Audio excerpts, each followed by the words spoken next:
നമസ്കാരം സർ. നമസ്കാരം സർ, നിത്യജീവിതത്തിൽ നമ്മുടെ യോഗയുടെ പ്രാധാന്യത്തെക്കുറിച്ച് ഒരു 2 വാക്ക്. ഇപ്പോഴത്തെ കാലത്ത് നമ്മൾ അറിയുന്നുണ്ടാവും പല ജീവിതശൈലി രോഗങ്ങളും അതുകൊണ്ട് ബുദ്ധിമുട്ടി പലരും നമ്മൾ ഡോക്ടേഴ്സിൻ്റെ അടുത്തേക്ക് പോകുമ്പോൾ അവർ പറയുന്നത് നിങ്ങൾ യോഗ ചെയ്ത് ശരിയായിട്ട് വരും എന്നുള്ളത്. അതിനെക്കുറിച്ച് സാറിൻ്റെ അഭിപ്രായം എന്താ? യോഗ നമ്മൾ പറയുകയാണെങ്കിൽ യോഗയുടെ അൾട്ടിമേറ്റ്ലി ലക്ഷ്യം എന്ന് പറഞ്ഞാൽ ഇതൊന്നുമല്ല. യോഗം മുക്തി മോക്ഷത്തിന് വേണ്ടിയിട്ടാണ് ട്രഡീഷണലായിട്ട് യോഗികൾ നമുക്ക് മുന്നിലോട്ട് വെച്ചിട്ടുള്ള ഒരു ഉപായം എന്ന് പറയുന്നത്. ഒരു സാധന ലൈഫാണത്.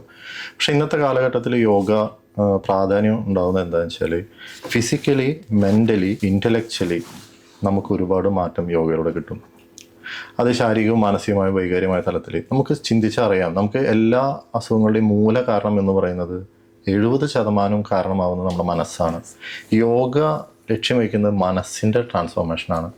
മാനസികമായിട്ട് നമുക്ക് എത്രമാത്രം മുന്നേറാം, ഇതാണ് യോഗ ലക്ഷ്യം വയ്ക്കുന്നത്. ആസനങ്ങളും പ്രാണായാമങ്ങളും മെഡിറ്റേഷൻ പദ്ധതികളും പല പല ടെക്നിക്കുകളും കൂടിയതാണ് യോഗ സമ്പ്രദായം. അറിയാലോ, ഇവിടെ എല്ലാവരും ഫോക്കസ് ചെയ്യുന്നത് എന്താണെന്ന് വെച്ചാൽ യോഗ ഒരു അസുഖത്തിന് വേണ്ടി എന്നുള്ളൊരു പ്രചാരണമാണ് നടത്തുന്നത്. സത്യത്തിൽ യോഗ അസുഖത്തിന് വേണ്ടിയിട്ടല്ല. പക്ഷേ യോഗ ചെയ്തു കഴിഞ്ഞാൽ ഒരുപാട് അസുഖങ്ങൾക്ക് മാറ്റം കിട്ടും.